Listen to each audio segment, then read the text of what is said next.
이준석 개혁신당 지금 정강정책위원장인가요? 페이스북에 이런 글을 올렸는데 글을 먼저 소개하면 국회의원이 아니라 어느 국민이라도 국정의 잘못을 지적했다는 이유만으로 사지가 들려나갈 이유는 없습니다. 경호상의 위협이었다면 다른 제지 방법도 있었을 겁니다. 아무리 목청이 커도 목소리로 사람을 해할 수는 없습니다. 입을 막은 것은 실체적 위협에서 대통령을 지키는 목적보다 대통령 귀에 소리가 들리지 않게 하려는 심기 경호의 목적입니다. 과거 우리는 과도한 경호에 익숙해진 지도자들이 걷던 길과 그들이 무너지는 모습을 경험했습니다.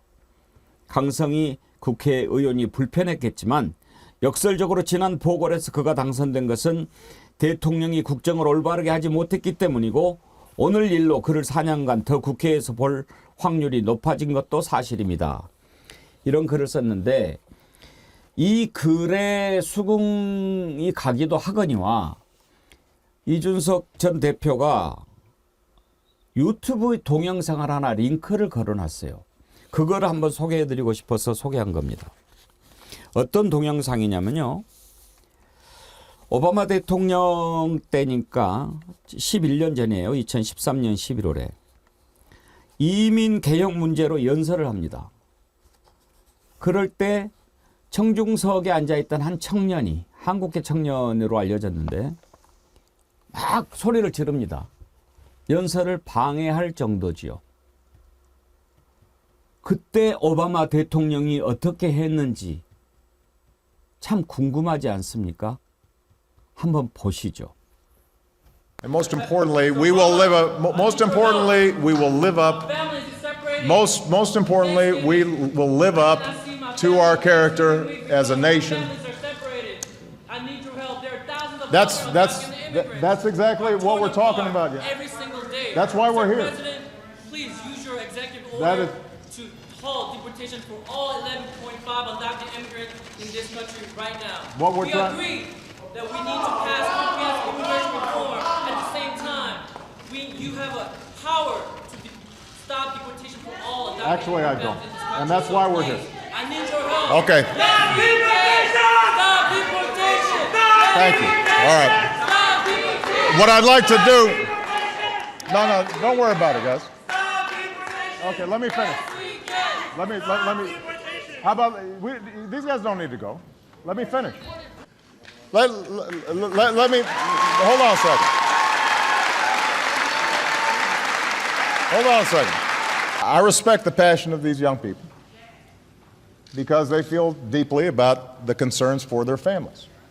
Now, what you need to know when I'm speaking as President of the United States, and I come to this community, is that if, in fact, I could solve all these problems without passing laws in Congress, then I would do so.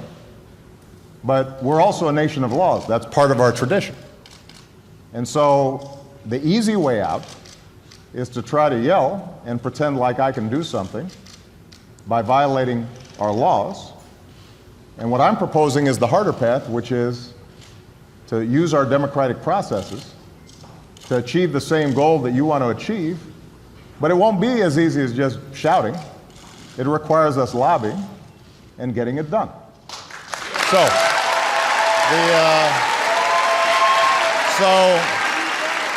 So for those of you who are committed to getting this done, I am going to march with you and fight with you every step of the way. 참 눈물이 나려고 합니다. 참 부럽네요. 자, 맨 처음에 그 청년이 무례했지요. 대통령이 연설하는 과정 아닙니까? 그거는 좀 예의에 벗어난 겁니다. 연설이 끝나고 혹시 질문해도 되겠습니까? 라고 하고 할 수도 있었겠지만 혹시 이제 그런 기회가 주어지지 않을 것 같고 본인과 가족이 처한 문제가 너무 절박하니까 그렇게 방해를 한 것 같습니다. 그래도 맨 처음 그냥 듣습니다. 너무 지나치니까 경호원들이 이제 제지를 하려고 하죠. 오바마 대통령이 뭐라고 합니까? 그냥 두세요. 그냥 두세요. 그리고 그 다음에 하는 얘기가 참 마음을 많이 울립니다. 나는 여기서 미국의 대통령으로서 이야기를 하고 있다라고 하면서 설득하지 않습니까?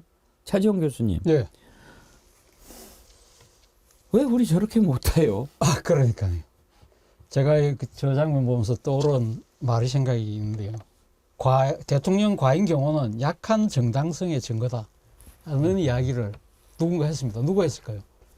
안철수 의원이 2020년 10월 달에 그 당시 문재인 정권 때죠. 문재인 정권 때 그때 대통령 행사에 참석했던 주호영 의원을 경호실에서 몸수색을 했어요. 그래서 그 때문에 좀 시비가 벌어졌는데 그때 안철수 의원이 했던 이야기가 대통령 가인 경우는 약한 정당성의 증거라고 했는데 그 사안하고 이 사안하고 비교하면 어디가 더 약한 정당성이 있을까요? 저는 뭐 사실 그래서 뭐 오바마 대통령 위대한 소통가잖아요. 그래서 뭐 저런 측면을 우리가 윤석열 대통령이 감히 기대할 수는 없지만 저는 그래도 처음에 시작할 때는 좀 일말의 기대가 있었어요. 소위 말해서 도스태핑 할 때 상당히 뭔가 소통을 하는 자세를 보였는데 뭐 그것도 지금 허지부지되고 지금 기자들로부터 질문을 안 받은 지가 벌써 1년 8개월이 되어가고 있습니다. 1년 8개월 아니죠. 아니, 지지난해 10월부터 안 했으니까 지금 상당히 오래된 기간 동안 안 하고 있는데요. 사실은 지금 우리나라 이 경호처 이 가인 경호의 문제는 사실은 지금 우리 국내만의 문제는 아니었습니다. 기억하시겠지만 지난 12월 달에 대통령이 네덜란드 갔잖아요. 네덜란드 가서 그때 지금 과잉 의전 때문에 현지 대사가 주재국 정부한테 이 초치를 받아서 불려갔어요. 그때 문제가 됐던 게 뭐냐면 경호상 필요 이유로 방문지의 엘리베이터를 늘려라는 거예요. 그러니까 이건 너무 지나친 갑질 아니야? 그게 문제가 됐거든요.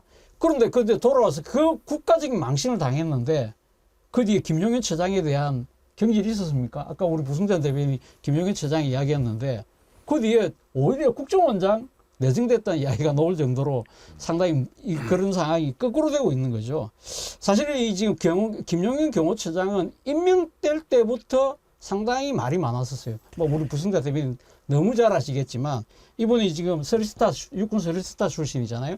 그러면서 사실은 이 원래 처음에 했던 그 국방장관 초대 국방장관 누구죠? 이름이 이종섭. 이종섭 장관보다 한 해 위거든요. 네. 그래서 국방부 상황이라는 이야기가 나올 정도였는데 사실은 지금 보십시오. 지금 근데 이분이 윤석열 대통령이 중앙고등학교 1년 선배예요.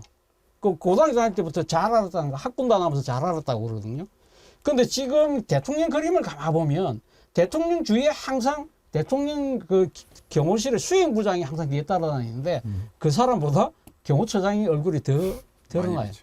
그만큼 지금 국방부 상황이 아니라 지금 어떻게 보면 상당히 지금 국정에 지금 개입하고 있다는 그런 의혹들을 많은 사람들이 할 정도로 지금 그만큼 경호처의 파워가 엄청나게 세다는 거예요.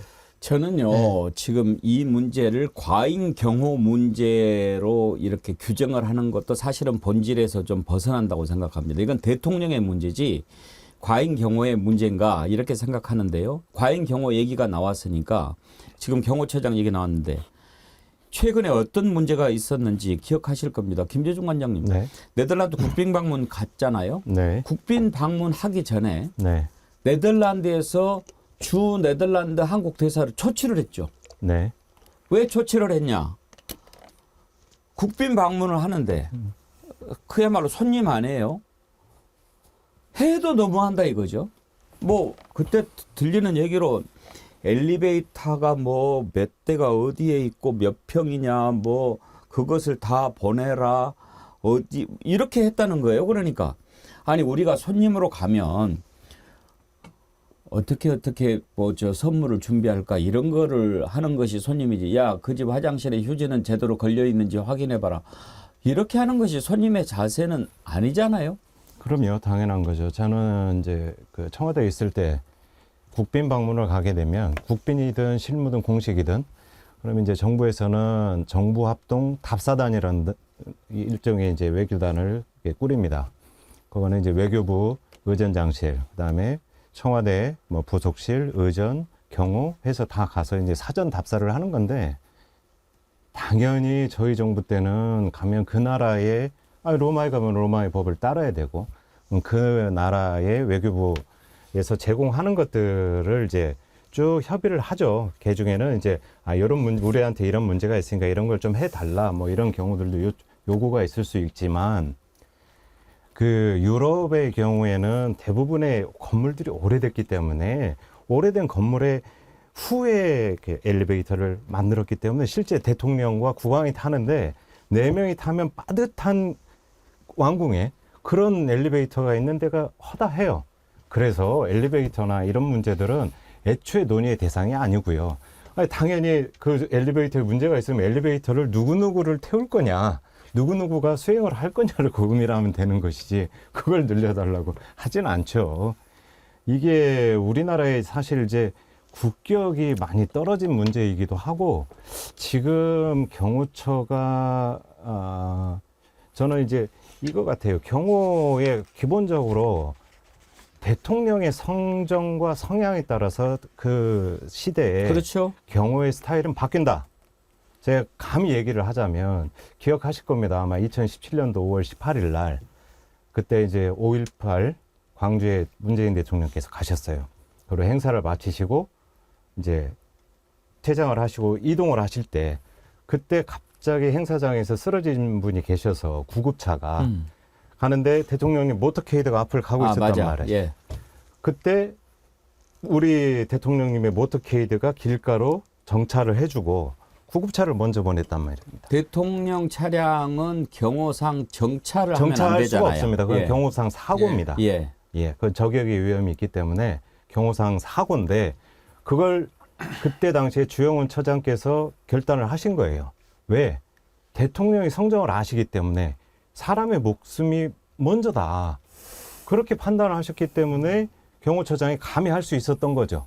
그러니까 제가 아까 이제 얘기의 논의가 경호처장의 과잉 뭐 이런 건 대통령 성정을 맞추니까 거기에 이거를 하려고 하니까 그렇죠. 김영현 처장이 그렇게 할 수밖에 없는 거예요. 만약에 저 상황에서 그냥 놔뒀다. 그러면 분명히 안 그래도 윤석열 대통령께서 그랬을 거 아닙니까? 김영현 처장한테 당신 뭐 했냐. 그럼 김영현 처장은 밑에 경호관들을 했겠죠. 그럼 경호관들은 너무 예견되는 문제가 있기 때문에 그렇게 할 수밖에 없는 거예요. 그래서 경호의 스타일은 대통령의 공감합니다. 성향에 좌우된다. 그러니까 제가 그 말씀을 드리는 거예요. 이거는 과잉 경호라고 해서 경호처의 문제로만 넘어가서는 안 된다. 경호처장은 대통령하고 항상 붙어 있지 않습니까? 경호할 때. 그러면은 저 대통령이 어떤 스타일이다, 어떤 성격이다 알잖아요. 만약에 이렇게 했을 때 가가지고 뭐 이러면 어떻게 되겠어요? 그러니까 필마오님, 지도자의 몸은 2024년에 머릿속은 1970년, 80년대를 헤매고 있는데 변화를 바라는 국민들이 안타까울 따름입니다. 완전히 옛날에 멈춰 있는 거죠.